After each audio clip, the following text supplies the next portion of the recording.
Les amis, bonjour, Harry Mariette, une vidéo hyper importante pour tous ceux qui font de la self-défense.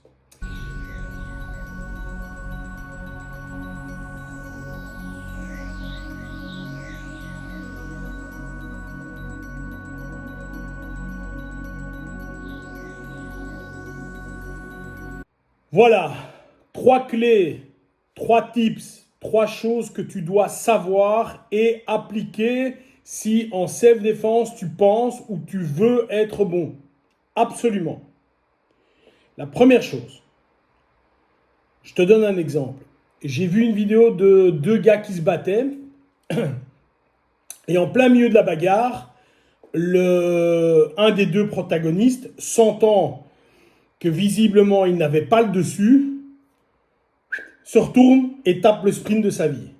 Tout le monde rigole dans la vidéo, tout le monde se moque de lui, mais en réalité, il a eu totalement raison. Première chose à savoir, on ne joue pas, on ne gagne pas. Il n'y a pas de coupe, il n'y a pas de trophée, il n'y a pas d'argent, il n'y a pas de ceinture. On parle de ta vie qui ne va plus être la même ensuite. Si tu perds en combat dans la rue, que le mec te casse le nez, te casse les dents de devant et termine avec 2 ou 3 pénaltys dans ta tête, ta vie ne sera plus jamais la même après. Alors, 2 choses découlent de cela. Si tu te bats, c'est que vraiment, c'est très important. Et la seule raison que je vois visiblement, c'est de défendre un proche où vraiment t'es coincé, t'as pas d'autre solution. Mais en self-défense, partir est honorable. Et en fait, l'honneur n'a rien à voir là-dedans. Certains te diront, ils sont 5 devant moi, j'y vais. Tu es idiot, grand. Parce que dans le livre des samouraïs, à Gakure, on dit, celui qui part pourra encore se battre. Avec le sous-entendu, celui qui ne part pas et qui se bat contre 5-10 personnes va mourir. Et donc, tout s'arrête.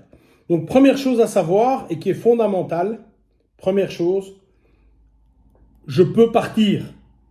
Tu discutes avec quelqu'un, tu sens que ça chauffe, tu tournes les talons, tu te casses. Point. Deuxième chose,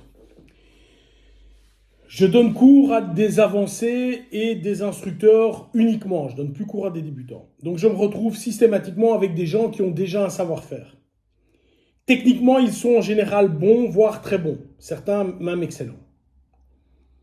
Et en général, on monte la technique très haut.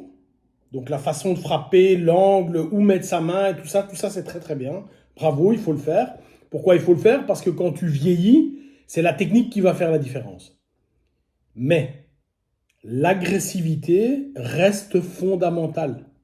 C'est-à-dire, si tu tombes sur quelqu'un qui est dans la rue, techniquement, il se rapproche de 0.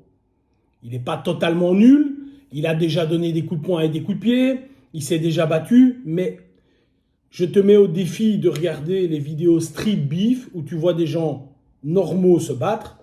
C'est nul. C'est nul. Mais c'est agressif. C'est nul, mais c'est agressif.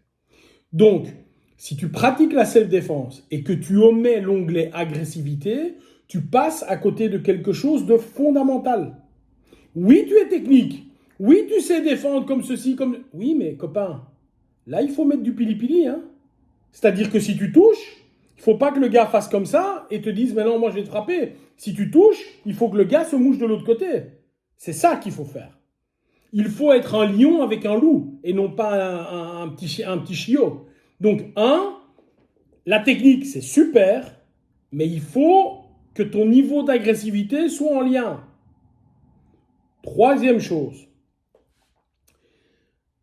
le pendant, le but à atteindre, c'est d'avoir un niveau technique excellent, un niveau d'agressivité excellent et un niveau de mental excellent.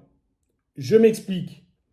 Tu te promènes dans la rue, il y a une altercation. Je veux que tu sois capable de décider, j'interviens ou j'interviens pas. Je ne veux pas que ce soit ton corps qui te dise « Aïe, aïe, aïe, aïe, aïe, aïe, c'est mieux de ne rien faire ».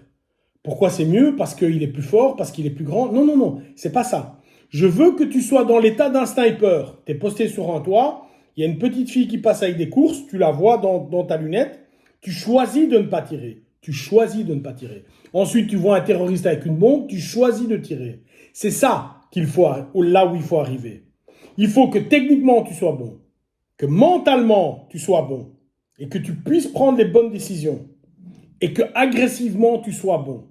Également, imaginons un boucher qui a l'habitude d'égorger des bêtes ou de tuer des bêtes, c'est pas parce qu'il est boucher et qu'il sait tuer des animaux qu'il va tuer tout le monde dans la rue. Ça n'a aucun sens. Ça n'a aucun sens. Mais il est en capacité de le faire. Je veux que toi, tu sois en capacité, à chaque moment de ta vie, s'il arrive quelque chose, de savoir directement te débrouiller. Je rappelle que nous, en self-défense, on n'a pas une date de combat, on n'a pas du 1 contre 1, on ne s'arrête pas, il n'y a pas d'arbitre, etc. Donc, ça peut arriver à n'importe quel moment. Tu es à 3 heures du matin, tu entends du bruit chez toi, tu descends, tu dois être capable de faire un carnage. Donc ici, ces 3 choses, et je les répète, qui sont fondamentales. 1. Absolument, j'ai la possibilité de partir.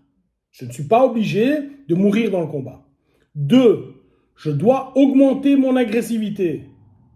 C'est bien d'être technique, mais je dois augmenter mon agressivité. 3. Je dois être en capacité de travailler. Et c'est mon cerveau qui décide, je le fais ou je ne le fais pas. S'il vous plaît, les amis, la technique, c'est bien. L'agressivité, c'est bien. Les deux, c'est explosif. Travaillez et la technique et l'agressivité. Bye bye.